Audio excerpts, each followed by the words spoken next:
bonsoir mesdames, mesdemoiselles et messieurs, bonsoir à tous les étudiants congolais qui nous suivent partout dans le monde. Comme vous nous voyez ce soir, nous sommes venus juste assister à une exposition d'un livre que notre frère congolais étudiant en Inde a écrit. Il a écrit son livre à propos de ses jours ici en Inde, du temps qu'il a passé ici en Inde. Voilà pourquoi il a écrit ce livre ici. Nous sommes venus assister, vous allez voir comment il va exprimer, comment il va parler de son livre. Ce livre est écrit en anglais, mais l'intitulé de ce livre en français c'est 1826 jours en Inde. Pourquoi il a écrit ce livre? Pourquoi il a intitulé ça 1826 jours en Inde? Vous et moi, nous ne connaissons pas, nous allons découvrir ça ensemble. Pourquoi il a écrit ça comme ça? Pourquoi il a intitulé ce livre 1826 jours en Inde? En anglais c'est 1826 Days in India. Pourquoi il a écrit ça, on ne sait pas. Mais ce qui est vrai qu'il a écrit son livre, nous allons découvrir la raison qui lui a poussé d'écrire ce livre. Et puis je vais profiter pour interpeller à tous nos frères congolais, à tous les étudiants congolais qui sont ici en Inde. Voilà cet exemple à suivre. Notre frère, il a écrit son livre. Pourquoi il a écrit ce livre? C'est parce qu'il avait étudié. Il a exposé ses ouvrages, ce n'est pas seulement ce livre. Il y a aussi d'autres choses qu'il avait fait, telles que j'ai vu là-bas des habits, il y a d'autres choses, il y a plein de choses qu'il a fait. Ça, c'est l'intelligence et l'innovation. Vraiment, c'est une très bonne chose, c'est un exemple à suivre. Au lieu de venir dormir ici, passer le temps inutilement et déranger les parents, premièrement, vous ne faites rien, mais vous dérangez les parents. Ça, ce n'est pas une très bonne chose. Moi, j'aimerais que nous tous, nous soyons comme ses frères. C'est vraiment un exemple à suivre que nous devons faire. C'est vraiment une très bonne chose. Il a écrit son livre. Nous allons découvrir ensemble. Et nous allons poser certaines questions. Il va nous répondre pourquoi il a écrit ses livres, pourquoi c'était intitulé de 1826 jours. Nous allons parler de ses séjours aussi en Inde. Quelles sont les difficultés qu'il a connues ici, parce qu'il y a aussi des difficultés avec ces pays. Nous tous nous connaissons bien ces pays. C'est un pays des idolâtres, c'est un pays des racistes. Donc, c'est-à-dire il y a des temps difficiles et des moments aussi, des moments forts qu'il a passés ici en Inde. Tous ensemble, nous allons découvrir cette exposition, comment il a parlé, c'est fait en anglais, mais il va essayer de nous expliquer aussi en français la synthèse de cette exposition ici, suivant, et puis on se retrouve. Ginger Productions.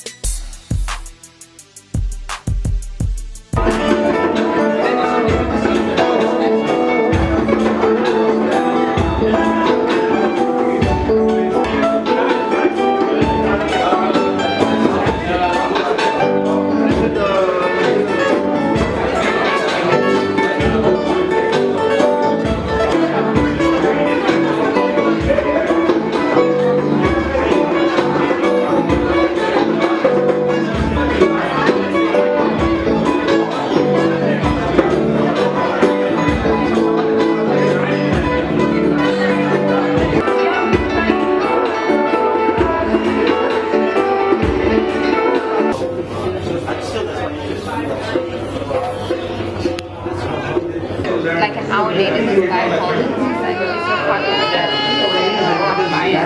big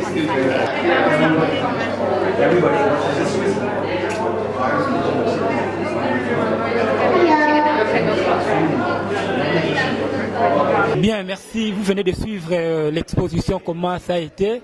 Comme je vous avais promis, je vous ai parlé que l'exposition sera en anglais. Maintenant, nous sommes avec les concernés. Il va nous expliquer maintenant en français. Il va nous expliquer qu'est-ce qu'il avait parlé lors de l'exposition et pourquoi ce livre et d'où est venue l'idée d'écrire ce livre. C'est avec lui nous sommes ici. Je m'en vais lui dire bonsoir.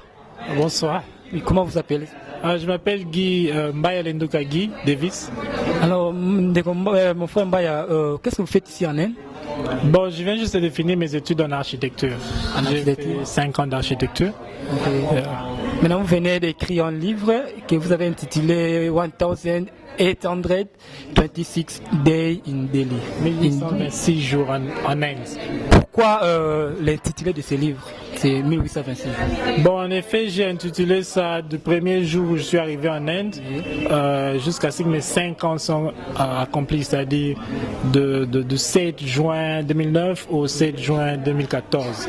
Alors, ce nombre de jours-là exact, ça fait 1826. Et si vous ajoutez jusqu'à présent, ou le jour où je quitterai, ça fera 1905 jours. 1905 jours ici en Inde. Maintenant, à part Delhi, vous avez eu le temps aussi de parcourir d'autres villes en Inde? Oui. À part Delhi, j'ai eu le temps de visiter beaucoup d'autres cités. Kerala, je suis allé au sud, je suis allé au nord, je suis allé à l'est, même à l'ouest aussi, Rajasthan, West Bengal. Je suis allé dans beaucoup d'endroits, je ne sais pas si tous ces endroits vous connaissez, mais je peux visiter beaucoup. 1826 jours en Inde, avec des difficultés. Quelles sont les difficultés que vous avez rencontrées pendant vos séjours ici en Inde? Voilà pourquoi j'ai en effet écrit ce livre. C'est aussi l'un des points les plus importants. 1826, j'ai voulu marquer ça avec le nombre de jours parce que ce nombre de jours, pendant cette durée, je n'ai jamais été au pays, disons. Je n'ai jamais quitté l'Inde ou allé ailleurs. Alors, j'ai vraiment eu à expérimenter les pires, tout comme les meilleurs. Alors, il y a des moments terribles, comme j'ai expliqué, les monkey move, la réaction que les Indiennes souvent ont envers les Africains, c'est un peu réticent et tout ça, ce sont des comportements qui nous affectent, nous, la société africaine ici. Alors j'ai parlé de ça un peu pour leur montrer que je les ai expliqué comment nous sommes, comment nous comportons de façon qu'ils connaissent maintenant et qu'ils sachent comment se comporter prochainement. Maintenant qu'ils sauront que par exemple, réagir comme ça, ce n'est pas bien, ça touche l'Africain, son frère africain, ou réagir ceci, dire cela, c'est touchant. Donc en lisant ça, ils vont savoir que certains trucs qu'ils le font des fois par ignorance, c'est vraiment des trucs choquants. Alors j'ai préféré écrire ça parce que beaucoup en parlent entre nous, la société africaine, mais c'est rare de vraiment publier ce genre de trucs. Alors j'ai trouvé l'opportunité pour parler de ma vie, vu mon expérience ici. Maintenant, pendant ces 1826 jours, il y a eu aussi de bonnes choses que vous avez à apprendre ici en Inde.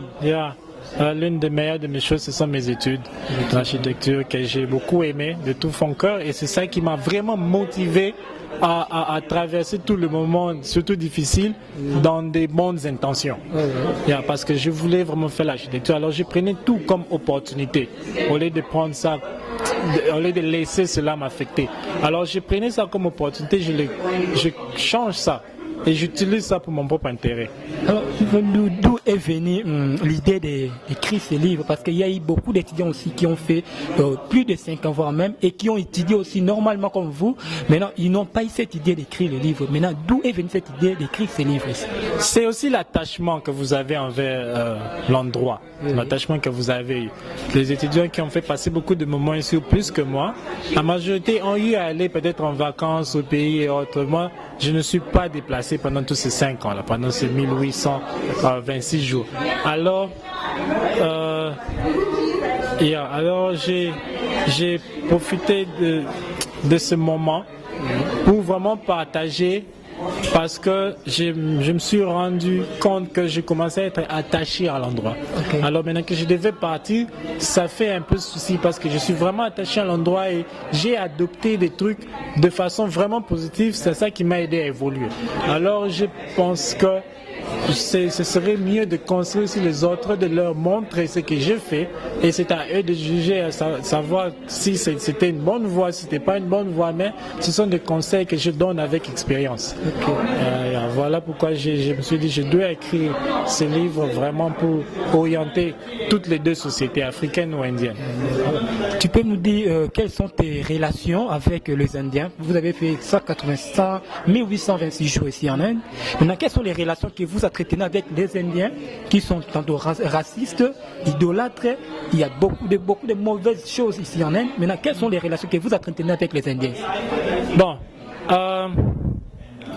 Il y a d'abord avec l'idolâtrie. Oui. Ici en Inde, vous trouvez beaucoup de gens de religion que chez nous presque on ne tolère pas. Oui. Mais alors vous allez remarquer qu'ils ont vraiment adapté un système de vie où ils sont à mesure de vivre ensemble. La religion ne marque pas la séparation ici. Alors c'est quelque chose que j'ai vraiment apprécié, que je veux aussi que nos sociétés chez nous en Afrique, là, qu'on puisse apprendre quelque chose dessus. Que je sois de telle région, que l'autre soit de telle région, ce n'est pas un objet de séparation. Ce sont des trucs que j'ai vraiment appris dans ce pays. Et puis, concernant la relation aussi que j'ai avec les Indiens, j'ai de bonnes relations, surtout dans le domaine éducatif, parce que c'est dans le domaine éducatif que vous allez trouver des gens quand même éduqués. Mais si vous fréquentez des endroits où vous voyez des gens de Wayamba, des gens qui font presque rien dans la vie, c'est normal que vous vous trouvez avec des cas de racisme, des gens qui vous disent n'importe quoi ou on vous insulte ou quoi. C'est parce qu'ils ne sont pas suffisamment éduqués. Il faut seulement éviter de fréquenter ces secteurs-là. Ok.